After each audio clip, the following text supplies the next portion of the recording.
या वायरस का double attack. आप देख रहे हैं एपीएन, मैं हूं आपके साथ प्रियंका। स्वागत है आपका हमारी इस खास पेशकश में।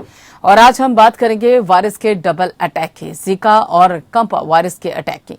देश में तीसरी लहर से पहले कोरोना के नए वेरिएंट बड़ा खतरा बने हुए हैं।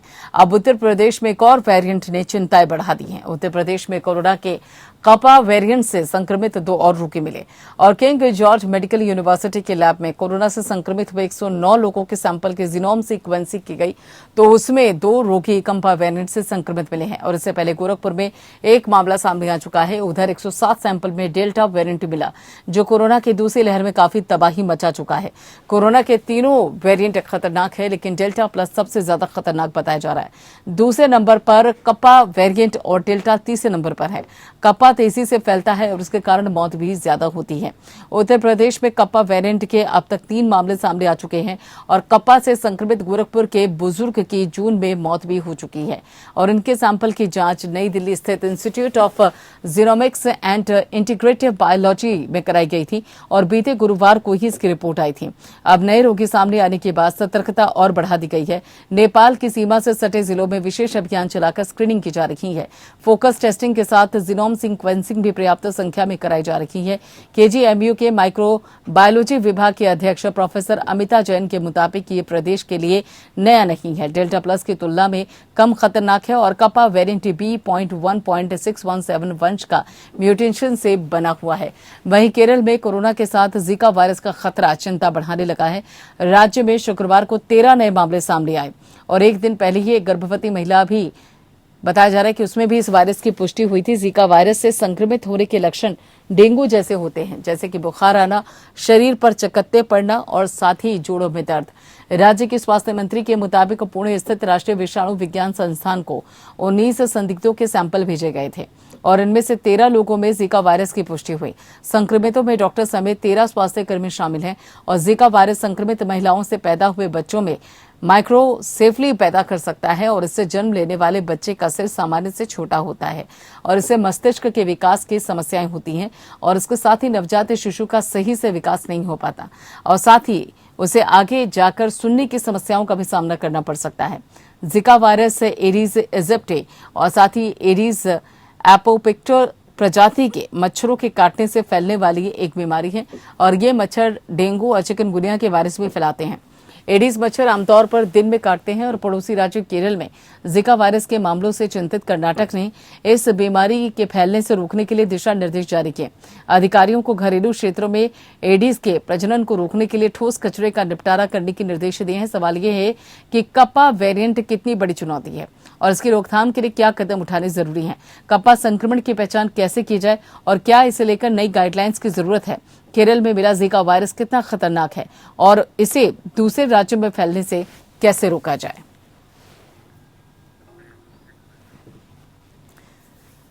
तो ऐसे कई सवाल इस वक्त बने हुए हैं और इन्हीं सवालों का जवाब तलाशने की कोशिश है और इन्हीं सवालों का जवाब पाने की कोशिश हमारे 2 खास मेहमान जुड़े हुए हैं, उनसे पाने की कोशिश करेंगे इन सवालों का कि आखिर जीका वायरस कितना खतरनाक है और उसके साथ साथ ही जो कपा एक नया वेरिएंट देखने को मिला है वो कितना खतरनाक है, कितनी बड़ी चुनौती है। हमारे दोनों खास मेहमान डॉक्टर एम वली, सीनियर डॉक्टर गंगाराम हॉस्पिटल और doctor Anita Ramesh, senior doctor Fortis hospital, दोनों हमारे साथ हमारे मेहमान जुड़ चुके हैं। बहुत बहुत स्वागत है सर आप दोनों का। और साथ ही मैम सबसे पहले डॉक्टर एम वली, ये जो एक बाकायदा कपा का नाम लिया जा रहा है, एक वेरिएंट का, एक म्यूटेंट का नाम लिया जा रहा है, ये कितना बड़ा खतरा है भारत के लिए और खासतौर पर जिस तरीके से भी पिछले 24 घंटे में कोरोना संक्रमित मरीजों की संख्या में इजाफा हुआ, ये कितना बड़ा चिंता का विषय है?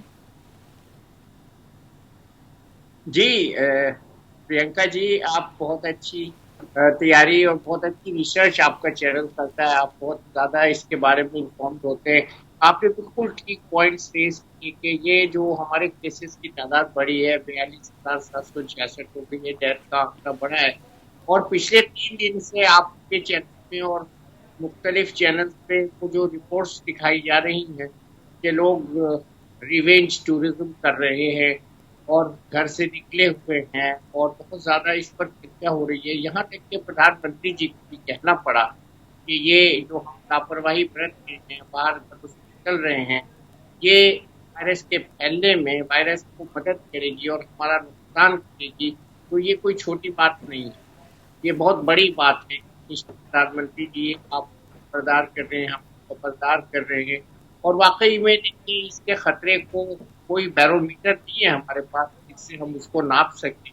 हम यही कह सकते हैं कि आने वाले कुछ नए वेरिएंट्स हैं, उनके खिलाफ हमारे पास हथियार कम है और उनसे लड़ना कितना मुश्किल है ये हम नहीं कह सकते। अभी आपने उदाहरण दिया जीनोमिक सीक्वेंसिंग का जॉर्ज मेडिकल यूनिवर्सिटी में, जिसमें उन्होंने करीब 110 पेशेंट्स की जीनोमिक सीक्वेंसिंग की है और उसमें डेल्टा के साथ उन्होंने पापा वेरिएंट आया है। और ये कोई अच्छी बात नहीं है कि हमारे यूपी पर ये वेरिएंट्स आ गए हैं नए वेरिएंट, तो इनके बारे में हम जीनोमिक की ज्यादा नॉलेज नहीं है और के लिए कौन सी हमको स्पेसिफिक प्रिकॉशन लेनी है वो भी नहीं है। हम इतना कह सकते हैं कि इनके सिम्टम्स ज्यादा सीवियर हैं और गैस्ट्रोइंटेस्टाइनल सिम्टम्स हैं, के अलावा सिम्टम्स हैं, और ये सब सिम्टम साथ साथ हमको इनसे लड़ना है और लड़ने का वही वाहिद तरीका है जो हम बताते रहे हैं, जो सब स्टेन्स के लिए इफेक्टिव है, जिसको मास्क कहते हैं, मेरा अपना सुरक्षा। तो ये सब चीजें जो होती हैं इसमें टीका लगवाना है और टीके के लिए बहुत ज्यादा प्रयत्न करना है। लगवाने के लिए हमको ये कभी भी नहीं कहना है कि हम वहाँ गए थे और टीका नहीं मिला। हम कोशिश करनी है, हमको इसमें भर्ती को कोशिश करनी है कि हमको टीका लगे, वो टीके लगे, और वही इसका हम कह सकते हैं आज की तारीख में प्रूवन इससे इम्यूनिटी पैदा करने का तरीका है। और कल अच्छा अनाउंसमेंट हुआ है जो कि सौम्या नाथन ने, उन्होंने भी ये कोवैक्सीन को हमारे बहुत अच्छी के डाटे को सपोर्ट किया है और मुझे उम्मीद है कि एक में बाई मंडे WHO से भी ग्रीन सिग्नल हमारे वैक्सीन मिल जाएगा। तो वैक्सीन लगवाएं, आगे आए, मास्क पहने और ये रिवेंज टूरिज्म और घर में रहें। आने वाले दिनों में हम शायद थर्ड वेव को प्रेडिक्ट की गई है, उससे हमारा मुलाकात होगी, हम उसको काट आएगी, हमारे लिए एक मुसीबत आएगी। बहुत ज्यादा सफर हैं प्रियंका जी हम, आप यही कह रही कि हम इससे बचें। और बिल्कुल इससे काफा पहले भी देखने में आया था, लेकिन अब अगर इस हिसाब से ये फैलेगा तो बहुत ही खतरे की बात है। बहुत सी घटनाएं देखने को मिल सकती हैं। डॉक्टर अनिता, यहाँ पर एक रिपोर्ट में ये भी कहा गया था कि जो एक वेरिएंट है, इससे बहुत ज्यादा घबराने की जरूरत नहीं है क्योंकि ये ज्यादा खतरनाक नहीं है। लेकिन उसी के अपोजिट यहाँ अगर उत्तर प्रदेश के संत कबीर नगर में देखा जाए तो 65 साल के एक बुजुर्ग की इसी वेरिएंट के चलते मौत हो जाती है। तो आखिर इन दोनों ही परिस्थितियों में हम किस पर विश्वास करें? उन रिपोर्ट्स पर जिसमें कहा जाता है कि कपा बहुत ज्यादा खतरनाक नहीं, या फिर संत कबीर नगर में जो सामने केस आया है जिसमें 65 साल के बुजुर्ग की मौत हुई इसी वेरिएंट के चलते, किस पर विश्वास करें फिर? देखिए क्या है कि वायरस अभी म्यूटेशन बदलते रहते हैं, वो जेनेटिक मटेरियल चेंज हो रहा है। जो सब अल्फा शुरू हुआ उसके बाद beta, delta, that is B1617123 इसको बोलते हैं, डेल्टा प्लस। उसके साथ साथ एक कप्पा वेरिएंट भी अभी आ चुके हैं। सब वेरिएंट उतना खतरनाक नहीं होते हैं, जैसे हमारा अल्फा वेरिएंट था वो ज्यादा खतरनाक नहीं था। उसके साथ साथ जो डेल्टा वेरिएंट है वो खतरनाक था, और उसके साथ जो डेल्टा प्लस है, कुछ जेनेटिक मटेरियल और ये वायरस के अंदर है जो विरुलेंस ज्यादा है, वो हमारा शरीर का इम्यूनिटी इवेट करके शरीर में आ करके तेजी से कोरोना वायरस का इन्फेक्शन करते। सब वेरिएंट में कुछ वेरिएंट मामूली सी होता है, थोड़ा बुखार होके निकल जाते हैं। कुछ वेरिएंट है माइल्ड सिम्टम्स होते हैं, कुछ वेरिएंट ज्यादा विरुलेंट है। अभी नया ये जो जीनोमिक सीक्वेंस में हमारा एक कप्पा वेरिएंट दिखाई दे गया है, इट्स वेरिएंट ऑफ कंसर्न बोले हैं। ये बात ज्यादा उनके बारे में हमारे पास उतना टेस्ट नहीं है, ज्यादा आदमी भी नहीं है, कुछ पेशेंट में पॉजिटिव हुआ। तो अभी इस समय पे हम लोग ज्यादा नहीं बोल सकते कितना खतरनाक है, टेस्ट करना है, देखना है, उसके बाद हम लोग बता सकते हैं how important and how virulent है। ये भी हो सकता है वो मामूली है, कुछ नहीं होता, और ये भी हो सकता है वो तेजी से बढ़ रहा है। तो अभी कुछ बता नहीं सकेंगे, तो leave it as a variant of concern. इसी में अभी हमको उनको, बट यस हमको कोविड अप्रोप्रिएट बिहेवियर चलना चाहिए और उसके साथ साथ हमको दूरी मेंटेन करना चाहिए। 2 मीटर्स एंड वैक्सीनेशन कंटिन्यू करिए। रिसर्च चलते रहते हैं। हमारा जीनोमिक सीक्वेंसिंग भी इंडिया में हो रहा है वायरस के ऊपर, और उसके बाद आगे जब हमारे पास और रिसर्च के साथ साथ ज्यादा इंफॉर्मेशन आएगा, उसके साथ साथ हम बता सकते हैं कितना विरुलेंट है। तो अभी तक न्यू स्ट्रेन दिखाई दिया, पता नहीं है कितना विरुलेंट है। बिल्कुल। यहाँ डॉक्टर एम वली, अभी जो उत्तर प्रदेश से रिपोर्ट निकलकर सामने आई उसमें ये कहा गया कि जो अभी सैंपल्स टेस्ट किए गए थे उसमें 2 लोगों में कपा वेरिएंट है और 107 लोगों में करीब यहाँ पे डेल्टा वेरिएंट की जो पुष्टि हुई है उन सैंपल्स की जांच के दौरान। और कपा के बारे में ये भी कहा जाता है कि इसकी जो गति है फैलने की या संक्रमित करने की लोगों की, वो काफी तेज है। तो ऐसे में अब सवाल उठता है कि आखिर कपा संक्रमण की पहचान की कैसे जाए, और क्या इस कपा वेरिएंट को लेकर नई गाइडलाइंस की भी जरूरत है? कि हमको इनको क्लासिफाई करना पड़ेगा, और इससे बेहतर यही है कि हमको ये सब ना करना पड़े, हम कोविड एप्रोप्रिएट बिहेवियर का पालन करें। देखिए, वेरिएशन इसमें और आगे आने वाले दिनों में ज्यादा हो सकते हैं। अभी हमारे पास ऑफ द हैंड 617.2 है, जो इसके 617.3 जो है जो अभी नेम्ड नहीं है। तो एक हमारे पास ये 617.3 अननेम्ड है, जिसको अभी WHO ने नामकरण नहीं किया है, और ब्राजील का P1 है, नामकरण हो चुका है। 617.2 डेल्टा है जिस पे हम बात करते हैं। तो ये सब हम जो वेरिएंट्स हैं, ये सब अब वेरिएंट्स ऑफ कंसर्न हो गए। अभी ये नहीं है कि हमें इस्तेमाल करना है। और पापा चूंकि पहले भी डिटेक्ट हुआ था, मैंने भी कहा है कि मुझे ये ऐसा नहीं है कि पहली बार है, तो हमें इसके डिफरेंस मालूम है। तो अपने जो है कि हमें इसके लिए क्लासीफाई करना पड़ेगा, और इसके लिए WHO गाइडलाइंस लाएगी, क्योंकि तेजी से फैलेंगे और हमें बहुत कम समय नहीं देंगे, बहुत कम समय देंगे इलाज के लिए, नहीं देंगे ज्यादा इलाज के लिए। तो इस बारे में we have to run it. और आपने जो अभी दूसरे खतरे की बात की, तो केरला में जो आपने बताया वायरस जा रहा है, तो अभी डेंगू भी आ सकता है, क्योंकि मॉस्किटो बोर्न इन्फेक्शन, अभी बारिश के सीजन के बाद हम मलेरिया की बात करते हैं। हमने डेंगू की बात बहुत पहले कर दी थी कि डेंगू आ सकता है आने वाले दिन में, और ये इसके साथ केसेस में हमने टाइफाइड का देखा है, चाहे वो फॉल्स पॉजिटिव हो चाहे वो टाइफाइड हो। तो ये मिक्स्ड इन्फेक्शंस हैं, ये बहुत जानलेवा साबित हो सकते हैं, और इन स्ट्रेटेजी ऑफ ट्रीटमेंट भी अलग अलग होगी। आपका मुद्दा बिल्कुल ठीक है कि हमें इन वेरिएंट को क्लासिफाई करना पड़ेगा, और सिम्टम्स को क्लासिफाई करना पड़ेगा, और पेशेंट सिम्टम्स को कैसे पहचानना है उसको क्लासिफाई करना पड़ेगा। और खास तौर से बच्चों की जब हम बात करते हैं, उनके लक्षण को कैसे आइडेंटिफाई करना पड़ेगा। जो की बातें हमने बताई थी पिछले में कि बच्चे के बिहेवियर में चेंज हो जाए, या बच्चे लूज मोशंस हो जाए, फीवर के साथ स्पॉट हो जाए, स्किन में लीजन हो जाए, आई में हो जाए। तो ये सब चीजें ऐसी हैं है, और बार बार यही कहेंगे कि वैक्सीनेशन और मास्क, ये 2 चीज पर ध्यान देना चाहिए। और बाकी ध्यान हमारी मिनिस्ट्री दे रही है, हमारे जो है स्टेट की एजेंसीज हैं दे रहे हैं। मुझे बड़ी खुशी हुई है जान के मेरे दोस्त हैं डॉक्टर सूर्यकांत, उन्होंने कुछ दिन पहले बताया की है इसकी जीनोमिक सीक्वेंसिंग की। तो बहुत अच्छी बात है, शुरू हो गई है, और स्टेट्स में भी ये होगी, उसके जरिए हम इसको पहचानेंगे। डॉक्टर अनीता, केरल की बात की जाए तो वहां पर 13 नए केस जीका वायरस के सामने आए हैं, और उसमें यह भी बताया गया कि एक गर्भवती महिला के अंदर भी इसके लक्षण हैं। कितना खतरनाक है ये वायरस, और इस समय एक तरफ हम कोविड-19 से अभी लड़ ही रहे हैं, चाहे सरकार हो या आम जनता, ऊपर से जीका वायरस, ये डबल वायरस अटैक कितना खतरनाक हो सकता है? ये देखिए, जीका वायरस नया नहीं है, ये पहले भी था। ओके, ये मच्छर से काटने से होता है, एडीज मस्किटो बोलते हैं। काफी विदेशों में ज्यादा है, अमेरिका कनाडा में नहीं है, दूसरे में है, इंडिया में भी है, जहाँ पे मच्छर का ज्यादा संक्रमण है। उसी में ये मस्किटो, एडीज मस्किटो, ये वायरस को लेकर के एक से दूसरे को जाते हैं, और वो जब काटते हैं खून के अंदर ये वायरस चले जाते हैं। जीका वायरस क्या करता है, हमारे बुखार आता है, सारा शरीर में बदन में दर्द होता है, आंखों में कंजाइटिवाइटिस होता है, स्किन के ऊपर रैशेस होते हैं, और होल बॉडी बहुत ज्यादा पेन करते हैं। तो इसी हिसाब से मरीज एडमिशन लेते हैं। इसका कोई इलाज नहीं है अभी तक, इसके लिए वैक्सीन नहीं है, इसके लिए दवा भी नहीं है, खाली सपोर्टिव केयर। दर्द के लिए पैरासिटामोल देते हैं, ओके, पेशेंट को कर लेते हैं, सलाइन चलाते हैं, इसी हिसाब से वो मैनेज करते हैं। बट अभी उसको कुछ ट्रायल्स भी नहीं, जैसे वैक्सीन आने वाले हैं इसके लिए, और कोई दवा भी नहीं है, सिर्फ सिम्टोमेटिक सपोर्टिव केयर।